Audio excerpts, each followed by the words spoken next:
जय भीम। 16.5 मिनट बाकी है और पुलिस के साथी के चेहरों पर सरकारी तनाव दिख रहा है। तो मैं और उमर इतना उनको गारंटी देते हैं कि 10:01 नहीं होगा, उसके पहले हमारी बात को खत्म कर देंगे। साथियों, कहने के लिए तो बहुत कुछ है, लेकिन कुछ प्रमुख बातें आपके बीच में रखना चाहते हैं। हमारे पहले जो डॉक्टर फरहीन हमारे बीच में थी, उन्होंने जिस रोजगार के मुद्दे से बात का आरंभ किया, उसी मुद्दे पर मैं आपका ध्यान आकर्षित करना चाहता हूं। कल दिल्ली की सड़कों पर हजारों की तादाद में यंग इंडिया अधिकार मार्च के बैनर के तले रोजगार के सवाल पर एक बहुत महत्वपूर्ण रैली का आयोजन किया। हम यहां पर जो साथी इस वक्त पे मौजूद है, ज्यादातर या तो दलित है या तो मुस्लिम समुदाय के साथी। तो जाति के नाम पे हमारा जो उत्पीड़न होता है, जाति के नाम पे जो भेदभाव होता है, छुआछूत होता है, चाहे ऊना में दलितों का चमड़ा उधेड़ा जाए या सहारनपुर के दंगों में घर जलाए जाए, ये सवाल के साथ साथ अंबेडकरवाद हमको ये सिखाता है कि हमको हमारी रोटी, कपड़ा, मकान, शिक्षा, चिकित्सा के सवाल को कभी छोड़ना नहीं। और इसीलिए मैं ये कहना चाहता हूं कि 2019 के चुनाव में जिस प्रकार के अब तक के मोदी जी के लक्षण रहे हैं, उन्होंने अपना जो चरित्र प्रकट किया है पिछले 4.5 साल में, पूरा चांसेस है कि इस बार उनकी सरकार नहीं बनेगी। उनकी घर वापसी तय है, लेकिन सारे युवा साथियों को जाति, धर्म, पॉलिटिकल पार्टी सब कुछ साइड में छोड़कर एक मंच पर आकर यह कहना पड़ेगा कि जिसकी भी सरकार बने, सरकार बनने के 100 दिन के अंदर जो 24 लाख सरकारी नौकरियां मोदी की सरकार ने सैंक्शन करके रखी है और जिसमें से एक भी युवा साथी को रोजगार नहीं मिला, ये सबसे पहला काम ये 24 लाख रोजगार का हमको करना पड़ेगा। यदि रोजगार नहीं है तो बाबा साहब अंबेडकर ने हमारे संविधान में आर्टिकल 21 में राइट टू लाइफ जो जीने का अधिकार दिया, उस जीने के अधिकार का शिक्षा और रोजगार के बिना कोई मतलब नहीं। आज जैसे भारत का निर्माण हुआ है, 80% से ज्यादा आबादी इस मुल्क की इस वक्त रोज के 20 रुपए में गुजारा करती है। 84 करोड़, 80 करोड़ लोग, ये कौन है? ये यही दलित है, आदिवासी है और मुसलमान। 40 करोड़ से ज्यादा लोग फुटपाथ पर जीने के लिए मजबूर हैं। साथी सुबोध ने अडानी और अंबानी का नाम लिया। 1938 में रेलवे के कामगारों के संघर्ष के दौरान बाबा साहब अंबेडकर ने कहा था कि इस मुल्क के दलित और इस मुल्क के श्रमजीवी वर्ग के 2 शत्रु हैं। एक शत्रु है ब्राह्मणवाद और दूसरा शत्रु है पूंजीवाद। उसको एक लाइन में समझना है तो यह कहना चाहूंगा कि मोहन भागवत के पेट के ऊपर जो चर्बी चढ़ी है, वो मुकेश अंबानी के घर की मलाई चाट कर चढ़ी। यह ब्राह्मणवाद और पूंजीवाद का गठजोड़ है, जिसके चलते 80 करोड़ आबादी को रोज के 20 रुपए में गुजारा करना पड़ा। 40 करोड़ लोग झोपड़पट्टी या फुटपाथ पर जीने के लिए मजबूर।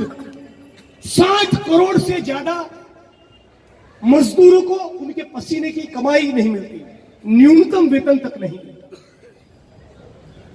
आपको जानकर हैरानी होगी कि जिस गुजरात की असेंबली में बैठता हूं, उस गुजरात की विधानसभा के अंदर जो सफाई कर्मी है, जो लिफ्टमैन है, जो क्लास 4 के प्यून्स है, उनको भी मिनिमम वेज नहीं मिलता। तो ये सारे सवालों के ऊपर हम लोगों को एक होना पड़ेगा। आज हमारे बीच में एक साथी जिनका नाम है डॉक्टर आनंद तेलतुंबड़े। मैं जानना चाहूंगा आप में से कितने साथियों ने उनका नाम सुना है, जरा हाथ खड़ा करें।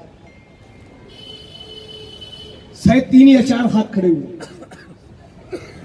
आज यदि बाबा साहब अंबेडकर हमारे बीच में जिंदा होते तो जिन विद्वान लिखने वाले साथियों से प्रभावित होते उनमें प्रमुख स्थान मिलता डॉक्टर आनंद तेलतुंबड़े को। लेकिन मोदी और अमित शाह की जुमला जोड़ी ने अंबेडकरवादी और मानवाधिकार के कार्यकर्ताओं को चुन चुनकर जेल में डालने का जो षड्यंत्र रचा है, उसी षड्यंत्र के भागरूप डॉक्टर आनंद तेलतुंबड़े को भीमा कोरेगांव के मामले में नक्सलवादी बताया जाए। किसी ने सही कहा, यह अर्बन नक्सल वाला जो बकवास है वह नरेंद्र दामोदर दास मोदी नाम के अर्बन मनु के दिमाग की पैदाइश है।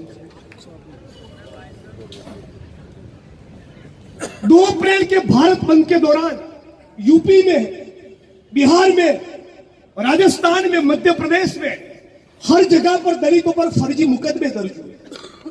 सहारनपुर के आंदोलन के दौरान और ऊना के संघर्ष के दौरान भी दलितों पर फर्जी मुकदमे दर्ज हुए और भीमा कोरेगांव के अंदर भी दलितों को टारगेट किया जा रहा है। आज साथियों, जिस प्रकार के फांसीवादी लोग, संघ और भाजपा के लोग राज सत्ता पर कब्जा कर कर बैठे हैं, इस वक्त इस मुल्क के सारे संविधान में मानने वाले नागरिकों का एक कर्तव्य है, चाहे कुछ भी हो जाए, हर कीमत पे 2019 के चुनाव में इन संघी भाजपाइयों को सत्ता से बेदखल करना होगा। और यदि इन संघी भाजपाइयों को हम सत्ता से बेदखल नहीं कर पाए तो आने वाले दिन इस मुल्क के दलित, आदिवासी और मुसलमान के लिए सबसे खतरनाक आने वाला। यदि कोई मुसलमान राज सत्ता के खिलाफ संघर्ष करता है तो उसको जिहादी कहते हैं, और यदि कोई दलित और आदिवासी लड़ता है तो उसको नक्सलवादी कहते हैं। लेकिन आज ही एक अखबार में रिपोर्ट आया है, और सिर्फ इतना कहकर मेरी बात को खत्म करूंगा। साथी उमर भी मंच पर है। जेएनयू के स्टूडेंट्स लीडर को राष्ट्रद्रोही, एंटी नेशनल का थप्पा लगा रहे हैं। लेकिन अखबार का जो रिपोर्ट आया वो रिपोर्ट ये कहता है कि अनिल अंबानी की आरती उतारने के लिए, रफाल का सौदा करने के लिए नरेंद्र मोदी ने डिफेंस मिनिस्ट्री को साइड में रखकर पिछले दरवाजे से बैकडोर का एक चैनल खोला था। नरेंद्र दामोदर दास मोदी दिल्ली की सड़क पे खड़ा रहकर कहता हूं, तुमसे बड़ा इस मुल्क में राष्ट्रद्रोही कोई नहीं, और टुकड़े टुकड़े गैंग के चैंपियन तो तुम हो, क्योंकि तुम्हारा पॉलिटिक्स ये कहता है कि समाज को राम और रहीम में, हिंदू और मुसलमान में, शमशान और कब्रिस्तान में बांटा जाए। और हमारा पॉलिटिक्स जो अंबेडकर, भगत सिंह, बुद्ध और कबीर का है, जो कबीर साहब हमको ये कहते हैं कि हिंदू कहे थे राम हमारा, मुसलमान रहमाना, आपस में दोनों लड़ाई मरत है, मरम कोई नहीं जाना, साधु जग बोराना। हम तो ये विचारधारा में यकीन रखते हैं। और साथ साथ भगत सिंह को याद कर आखिरी बात कहना चाहेंगे। भगत सिंह ने कहा था कि क्रांति क्या है, तो क्रांति से हमारा मतलब है किसानों और मजदूरों के हाथ में सत्ता। 1,16,000 हमारा सैलरी है। कहां से होता है हमारा पगार?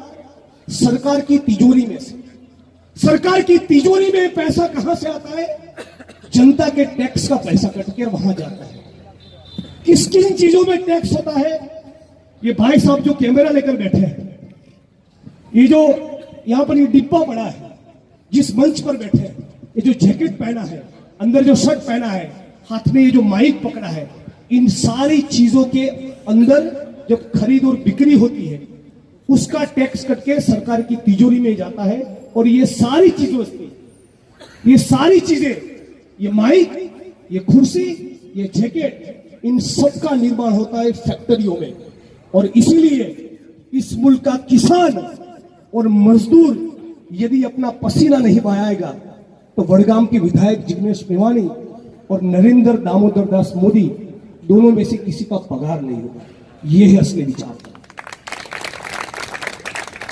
अडानी और अंबानी के खिलाफ इस मुल्क के किसान और मजदूर को खड़ा होना है।